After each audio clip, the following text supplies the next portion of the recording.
94 Rocks, Jay-Z backstage. As you can tell, we're at RockFest 2025, and I'm talking to the guys that just got off the Who's on Top stage. They're from Nevertel, and they are out of Tampa. I've got Alec, I've got Raul, and I've got Jeremy here. And guys, first of all, thanks so much for joining me. And how was the set? Got a chance to watch you side stage a little bit. Did you guys have a lot of fun, Jeremy? Oh, the set was amazing. We weren't sure what the turnout was going to be because we were keeping an eye on the side stage, and when we walked out, there was just a sea of people, and they were all loud, energetic, even though they couldn't move.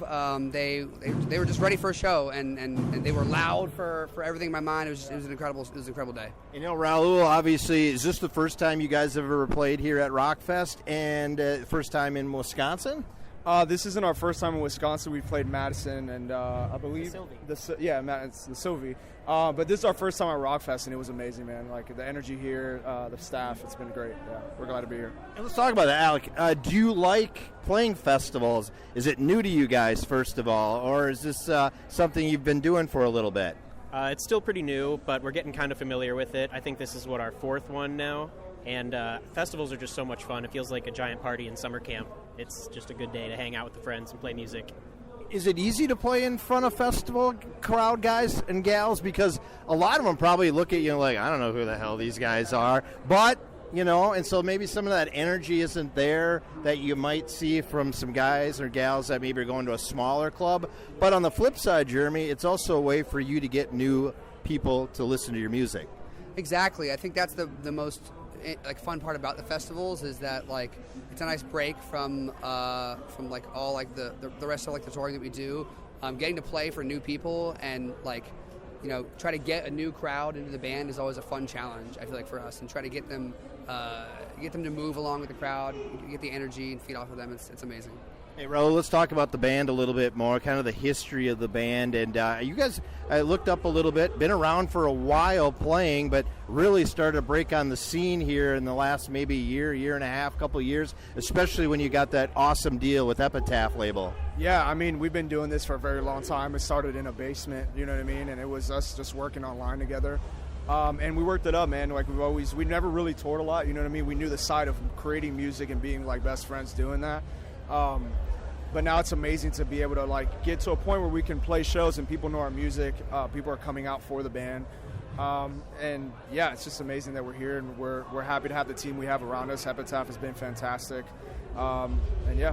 Let's talk about that with Epitaph a little bit. Obviously, Edie hooked this up, and of course, there's a great group at Epitaph. But Epitaph right now, they're the man. I mean, they know what the hell's going on, don't they, Jeremy? They do. They have a lot of incredible bands. Some of my favorite bands, honestly. They've got Sleep Theory, who are our best friends. We just got off a tour with them like a month ago.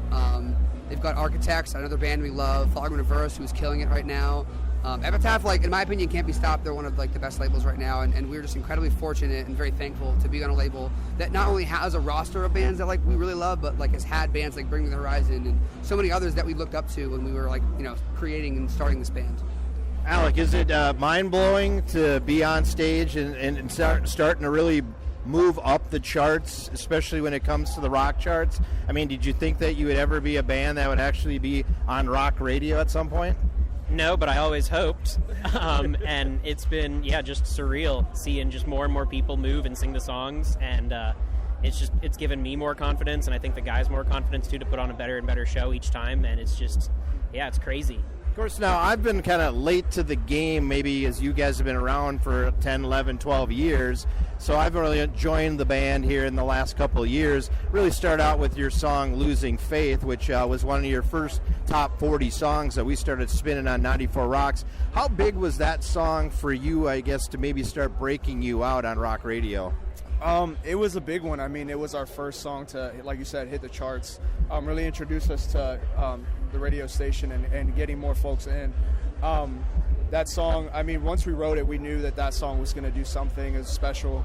And we're just very fortunate that it stuck, you know what I mean? And it landed on a chart, and we're hoping that on our new album, Start Again, we have a couple more of those. So I'm kind of curious, Jeremy, because some artists, they don't really care to play on the radio and stuff. They just want to play. But does radio have an importance to this band at all? I think so. I think especially the music that we've been writing lately, we've been trying to write music. I think that's a lot more timeless and plays on a lot of the things and themes that we grew up listening to. I mean, that's how we found a lot of bands. I found Breaking Benjamin. I found 3 Days Grace, Seether, 30 Seconds to Mars. So many of my favorite bands on radio, and just to be able to be in that position where our band can be introduced to a whole new audience of people listening to the radio. It's an incredible feeling, and it's still surreal whenever we do get any new radio station we're charting on any sort of chart at all. It's really nice, and we really are thankful to all the radio stations, especially you guys for holding it down for us and introducing us to the new wave, a new generation of rock fans. Obviously, Epitaph has made you blow up big time, but obviously you had bands and people out there that tried to help you along the way. Who was able to kind of help you in the right direction to get to where you are today? And I know you're just kind of a baby band, really. You've got a lot of room to grow, but who were some of the guys and gals maybe behind the scenes that really started to help you get that label of Epitaph to say, hey, check these guys out? Well, first off, Jose Mangan, SiriusXM, Octane, everybody over at the SiriusXM Octane team, they wouldn't have even heard about us if it wasn't for them playing our song and not only putting it on test track, but once it had a pretty decent reception, putting it on the Accelerator program. That alone got us the offer from Epitaph. They found us from Octane, so they're probably like the biggest conduit for that. But aside from that, just like we've had lots of, I'd say mentors along the way. Tyler Smith helped us a lot with like just songwriting and becoming a better band and like learning like the ins and outs of the industry. And is there anybody else, Rob, you can think of? Friends and family keeping us positive, you know what I'm saying? I mean, it was a long time, you know what I mean? We worked really hard, and it's not like, we're kind of getting in front of people out of nowhere, and it feels like we're a new band, but we've been working really hard for a really long time. So. And the thing is, though, there's struggles along the way, too, obviously. I'm sure you've been steered the wrong way here, wrong way there, so it's trying to trust somebody, but I think you guys are with a great label now that you guys can trust, right? Of course, man, and our team around us, our manager, Steve, I mean, even having friends like Sleep There, you know what I'm saying? Like us being able to go through and navigate this industry together. It's just great to have a team around you and friends that you guys can connect with. And like, all right, let's talk about the nuts and bolts. Go ahead, yeah. Also, one second, I do want to shout out our manager, Steve Richards, who none of this would be possible if it wasn't for him. He was in there with the trenches with us before, as we were working the deal with the label. He was with us every step of the way. Again, also shout out Sleep Theory they were on the label at the time and were able to like help us out and navigate us as well. Both of them definitely would not be here doing this without either of them. That's awesome. All right, I was going to say, let's get to the nuts and bolts of your new song, Criminal, which is in the top 40, and it's still climbing. That's a good thing, right? Yeah, it's been amazing. Like seeing the reactions to that song and seeing it climb the charts. We're just really excited, man, and thankful. And of course, Criminal is a song that's out right now, but I'm assuming you got more things in the works down the pike that you're working on a little bit too. Yeah, our new album, Start Again, comes out September 12th, and we just dropped a new single called Some Things. I heard the song, and it was a good one, so we were one of the first to hear that, weren't we? Exactly. That's actually the first since it's been out. We were supporting that song a little early on the Sleep Theory Afterglow Tour, Part 1. We debuted it on that tour like a little early for everybody, and then this is the first time we played that song since it's been out, and it's been insane. I think you guys can agree to seeing the crowd, a lot more people raise their hands having heard the song, and seeing a lot more people sing the lyrics, and being able to just feel that song with us live, because it is a slower song but and a little more emotional. So it's connecting now a lot more that the song is out, and we're really, really happy with the reception so far with the song. You mentioned Sleep Theory. There's a band that's blowing up, and obviously with Colin and Paulo and the guys in that, and I had a chance to talk to them a couple times here. Is it exciting for you guys to see a band like that go basically from nowhere to somewhere and realize that you guys can be that next band too? Oh, it is, man. Like, I remember we had messaged Colin as early as I want to say when Another Way had just dropped. We were DMing each other online.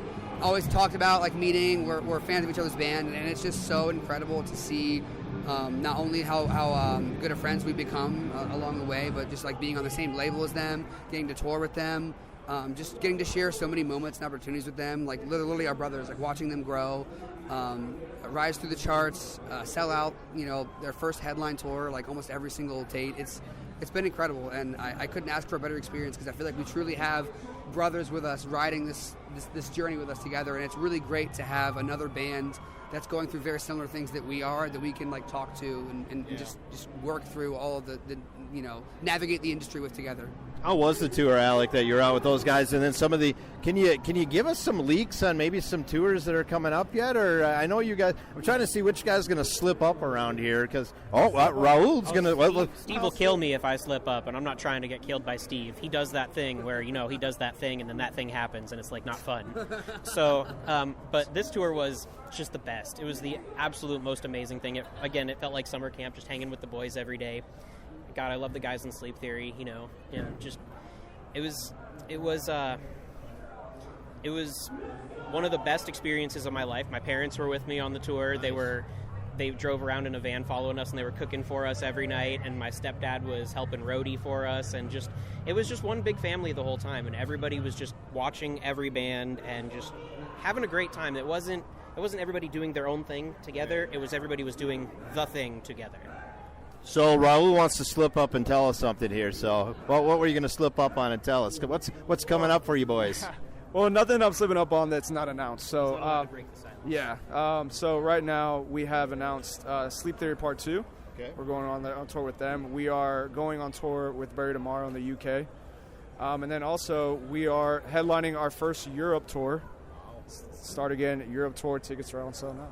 That is awesome. And, of course, the song Criminal continues to climb the charts. Your new song you just released a couple days ago, which we heard here. And I'm sure you've got some exciting things coming up. And hard to say this in 2026, but, we're already halfway through 2025. What's one thing that you guys really would like to do next? You're thinking about in your minds, I don't know if it's collabs with somebody, if it's some tours somewhere else. Raul, you're showing me something. What would you like to do? We're doing stuff sneakily. No, we have a lot of cool stuff planned. I think next year we truly want to do a headline tour of our own. Once the record comes out, hopefully we can get to that point and full U.S. tour. That's not a secret. You know what I mean? I think every band is working towards that opportunity. So, Start Again coming out September 12th. I want to see what that does. We're really excited. We put so much into this album. It was years, you know what I'm saying? Like years of songs that we've had for a long time and then just making songs in like 6 months, you know what I mean? So we're really proud of it. Well, the sad thing is I only get a short amount of time with you guys, but I think we could talk a lot more. But I know you've got to pack up here. You've got some other interviews coming up, but I just want to say thanks so much for hanging out with Jay-Z a little bit here and your music on our airways. We're loving it. Keep pumping out, and we're waiting for September 12th for that album to drop. And make sure you make a stop in Minnesota on that headline tour when you got that plan too. Sound good, guys? Yes, sir. Absolutely. We can't miss it. Minnesota always turns up. We love Minnesota. That is great. Once again, that is Jeremy. That's Raul. That is Alec. Yeah, Minnesota. That's where we're out of our radio station. All good. It's dumb. It's all good. It's all good. Thanks, guys, once again. That's the band, Nevertel. We're backstage at 94 Rocks at RockFest.